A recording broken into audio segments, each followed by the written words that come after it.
Welcome once again to another episode of Word to the Wise. What is the true measure of a man or a woman? How do you measure yourself? How do you gauge your value? The true measure of a man or woman is not how they behave in the days of comfort and leisure. No, I don't believe that. I believe that it is not how you behave in those days that are relaxed and you're on the happy path. The true measure of a man or a woman is not how they behave in those days. But the true measure of a man or a woman is how you respond in that moment of chaos and crisis. How do you respond? It is like when your back is against the wall and the rubber meets the road and the whole world is crashing down upon you. What do you do then?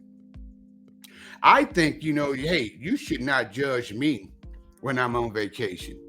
Yeah, when I got some short leg breeches on and a umbrella in my drink and I'm swinging inside of a hammock.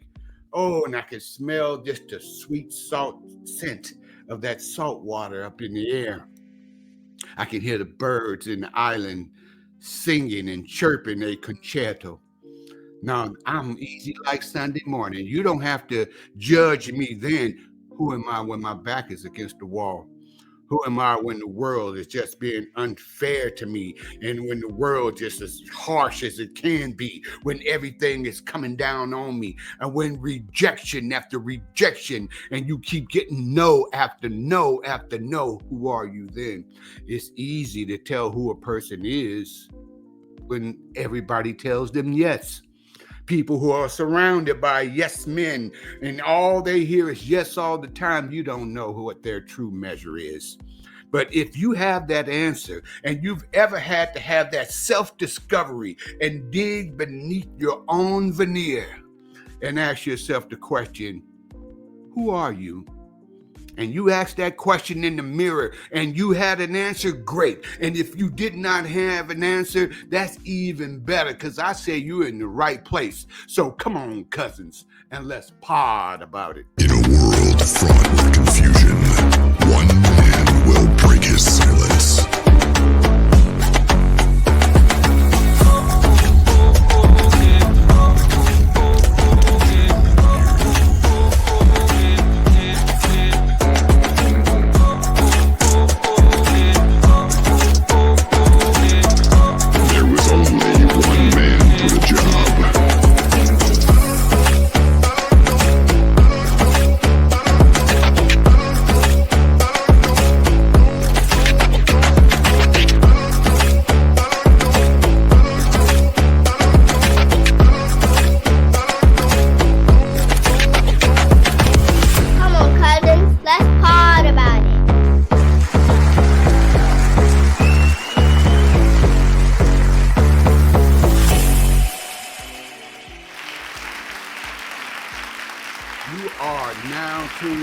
To the funkiest show this side of the Pecos. Welcome one and welcome all you guys to Word to the Wise with the exclamation point. Who, me? I'm just your cousin Terry, just a nobody trying to tell everybody about somebody who can save anybody. But what I am is just your tour guide and your liaison for this journey that we call life. And what a wonderful life it is. But sometimes, man, life will test your mettle. It can be rough and tumble out there. And the world is getting more and more hectic. And I'm telling you right now, facts don't care about your feelings. No, it doesn't. Facts do not care about your feelings, but you have to just test yourself sometimes. And sometimes life can show you a whole lot better than anyone can tell you. My father told me a lot of great things and my mother did as well. So before I get started, I always got to give it up for Pops and Fat Mama. Oh yeah, brought me into this world and they told me, hey, you're going to have to come up on the rough side of the mountain. You got to understand where I come from. I come from a sturdy cloth, burlap. No, I didn't come from silk and velvet. No, I came from a burlap sack. That's the type of lifestyle that I led. The school of hard knocks, I've heard it called. but those knocks, they will teach you. Yes, they say that success can teach you a lot, but I'm going to tell you right now, struggle, strife, and even failures and mistakes, they can teach you more than success ever could. Do you guys agree with that? Do you agree that if you have fallen and you have gotten back up, that you're a little bit stronger than someone who has never fell down before in their life? How many times have you heard the word no? How many times that you felt like, man, I'm the perfect one for this situation. I'm doing great. I'm the perfect one for that job or that position or whatever it may be. And you told yourself with full confidence, it should be me. And they told you flat out no. Sometimes we accepted no when we shouldn't have. Yes, never give someone that power. Yes, don't accept no from someone who don't even have the power to tell you yes. Their very job depends on them saying no to you. Mark Twain once said that. He said it's very, very difficult to convince a person to tell you yes when their paycheck depends on them telling you no. And boy, truer words have never been spoken. So when you have found yourself in the way stations of life, sitting there on the sidelines with that put me in coach mentality, and you really, really are asking yourself, who am I? Am I really made for this? Because some of us are dreamers and we have big dreams and we are trying on a daily basis just to claw and get just a little bit closer to it. And every step of the way, you may find some form of rejection, some form of you don't belong here. You're trying to live beyond your station. And yes, I do want more. Why should success and everything be for other people? No, it's for me too. And they will come and be naysayers. And they'll try to do you dirty along the way too. Sully your name. Some people have even went so far as to go out of their way to falsely convict people and lock them up in jail. I just read that story about a guy who spent 30 years in prison, and they knew it wasn't him. They knew. They had all the evidence. They even had a confession of another person who said they did it, but they wouldn't let him out anyway. He wound up spending 30 years, and finally he got free. Man, can you imagine how angry you would be? How much bitterness? But he was happy. He was happy. He was like, man, first time I saw sunshine in a while and hear birds and just being able to see green grass. The things that we take for granted. The things we take for granted, some people are appreciative of those things. So I look at my life and I say I was on a journey from the very beginning because I was just blessed with talent, gifts, and I wanted to use them. Every opportunity I had, it was like I was almost one step behind. And you start asking yourself, well, who am I? If I can't be all the things that I dream of, and reality isn't sitting well with me, I don't like my reality, I can't get to my dreams, and somewhere in the middle is the true measure of who you are. Not giving up. Can I spin that on his ear though, cousin? Can I just play devil's advocate for a moment? Is there a good time to give up? Is there a great time to say, you know what, this is not working. It's not working for me. It's not working for them. I got to move on. I got to do something different. I got to course correct. See, we have to differentiate between the two. When following the dream and going all in, take all your chips, push them out into the center of the table and say, I am all in, or know when to hold them and know when to fold them.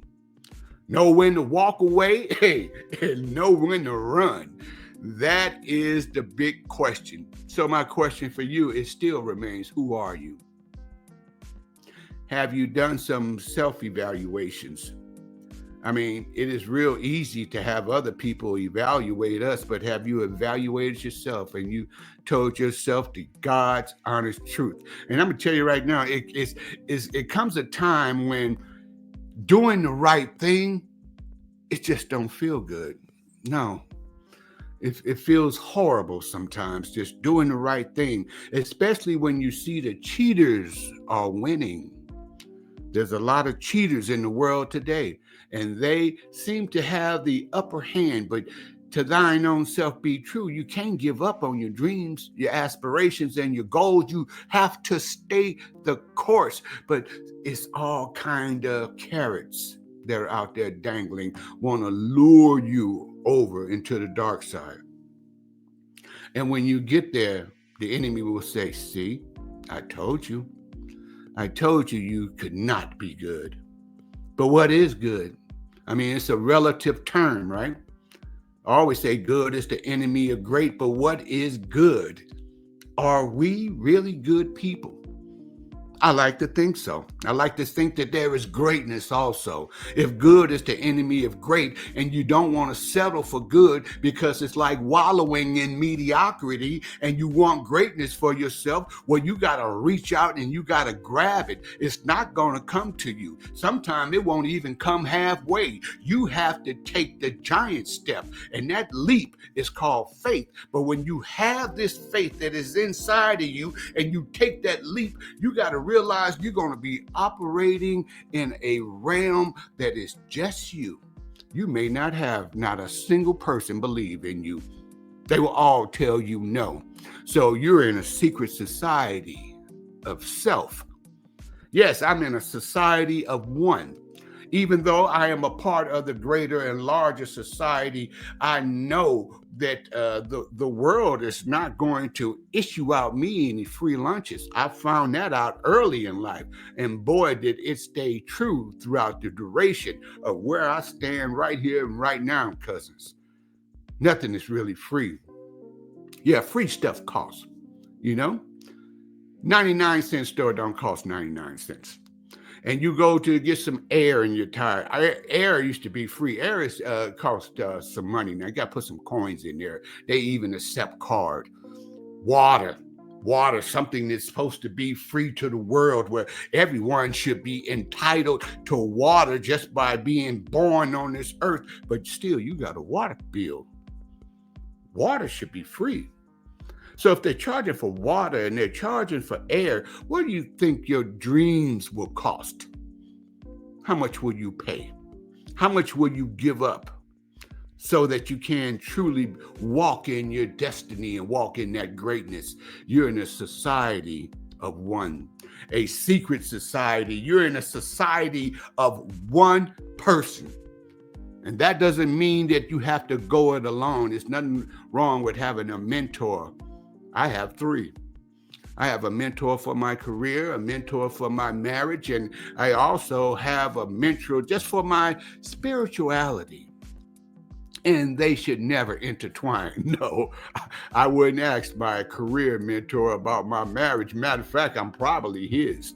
So yes, everyone has a part to play. When you do that self-evaluation, sit down, write yourself a list. It is called an inventory of your life. On one column, I want you to put all the things that you like about yourself, all the accomplishments that you have made, all the hopes and dreams that you still have, because those are still attributes.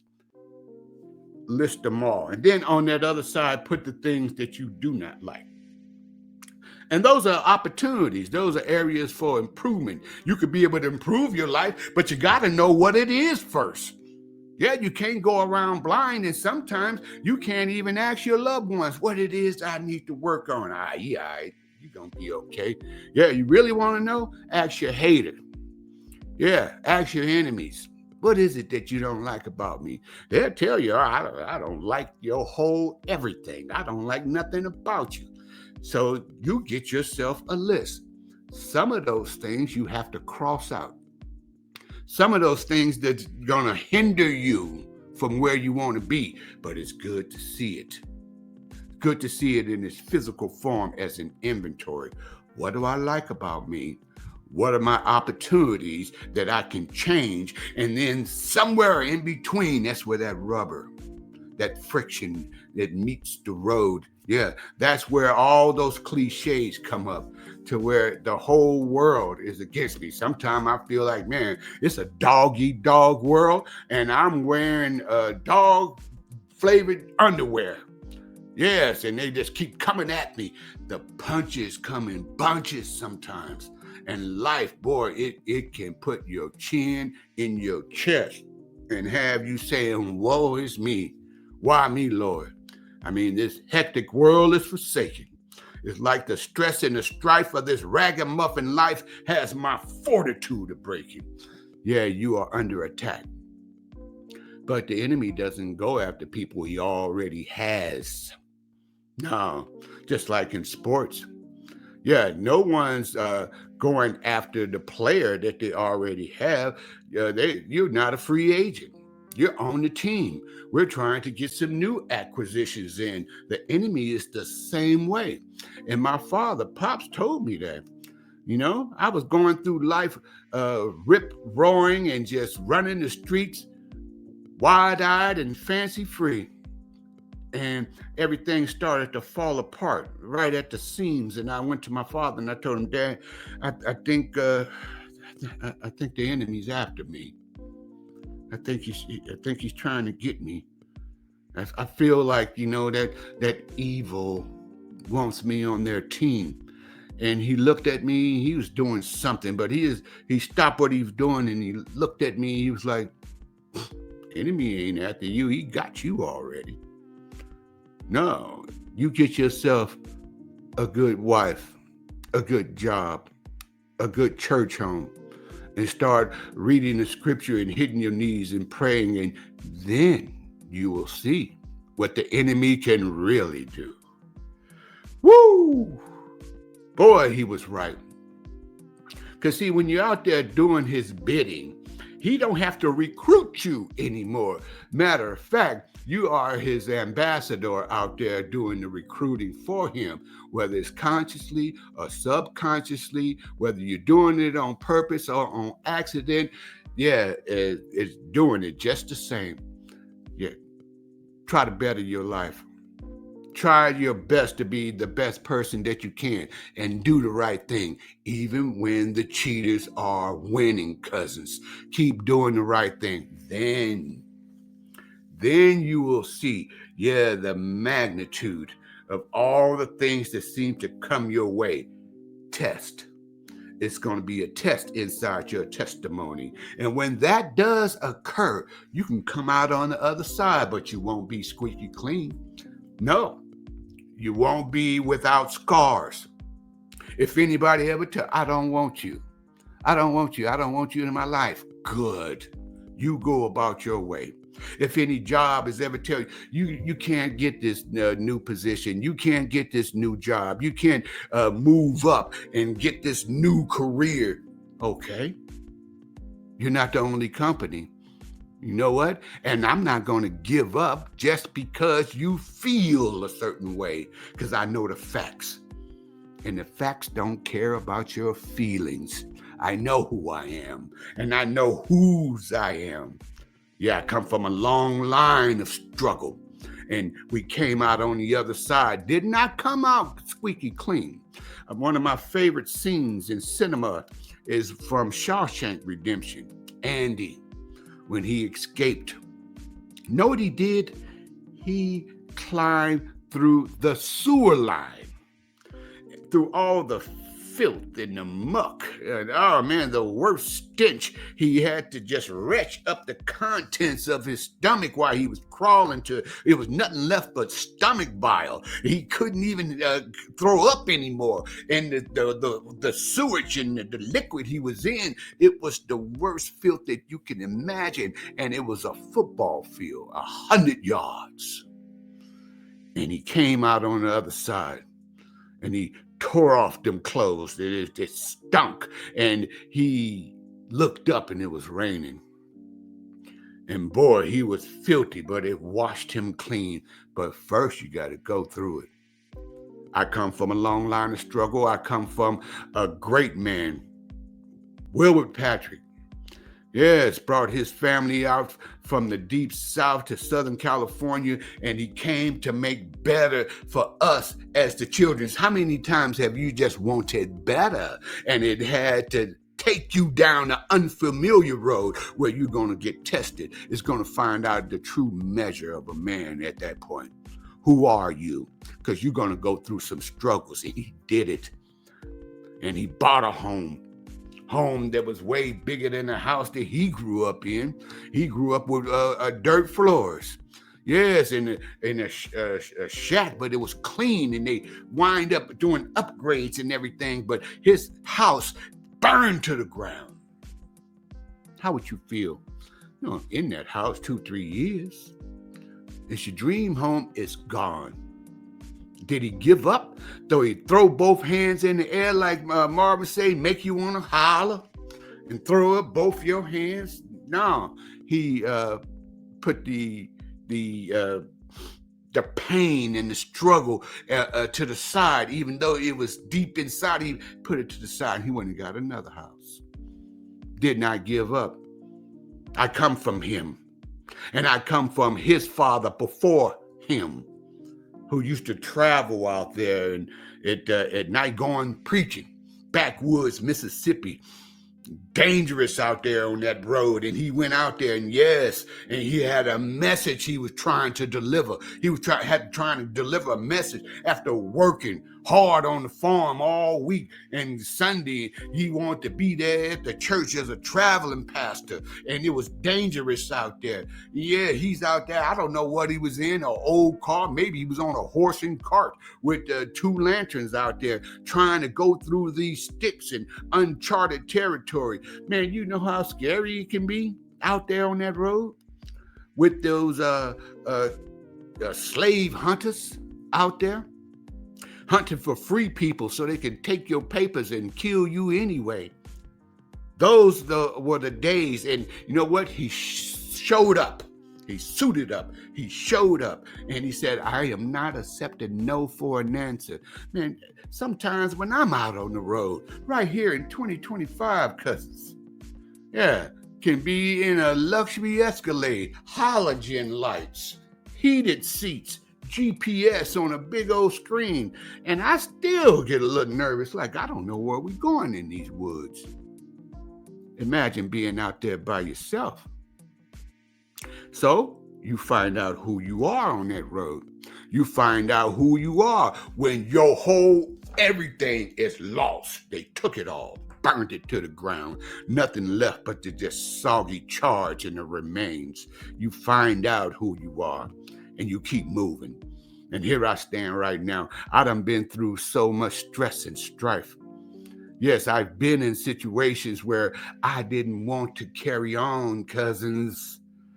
Oh my goodness, I hope somebody can hear me. I hope just one person out there can hear what I'm saying. Have you ever been at the end of your rope and you said, I don't want to go on no more, man? What's this world for? This world ain't worth living in. Seems like checking out and being gone would be better. Who would miss me?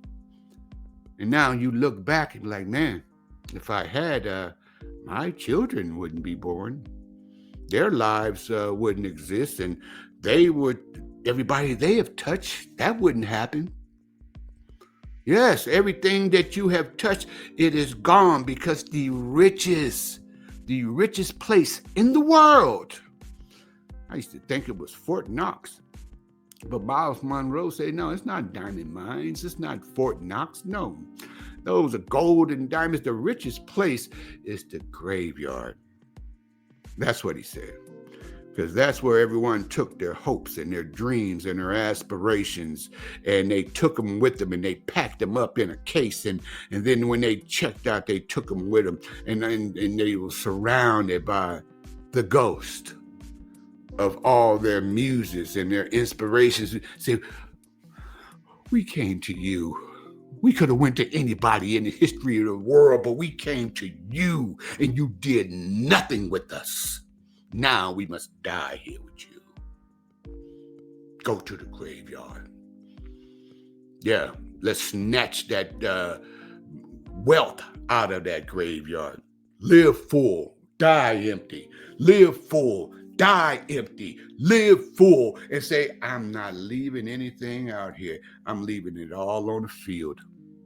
When you can do that, you know who you are.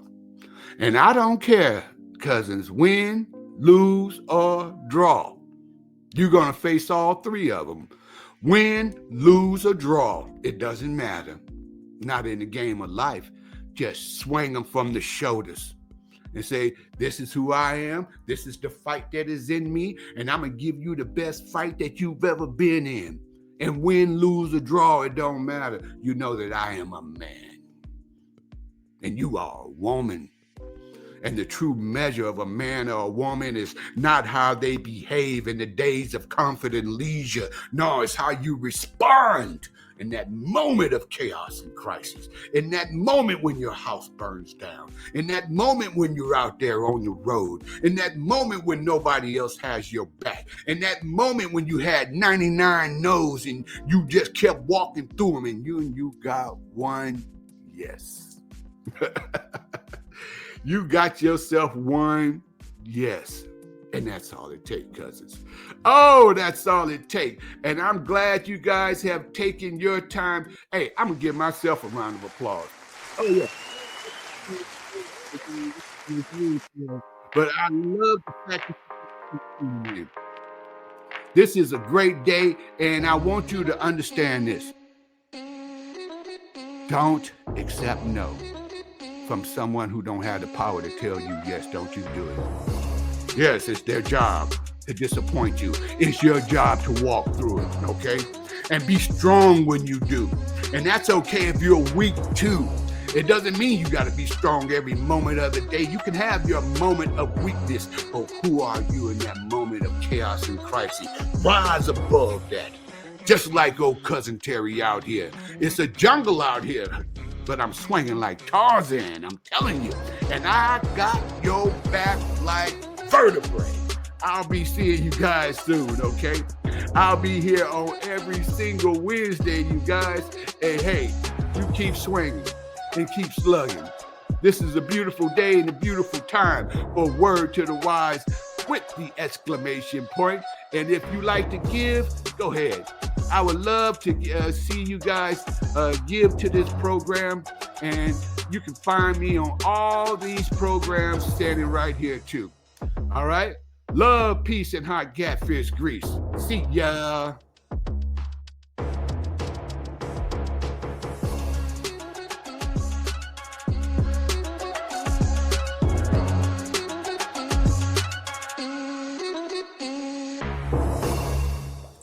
I hope you like the podcast and you really like the podcast. Come on, be serious. And you really like my podcast.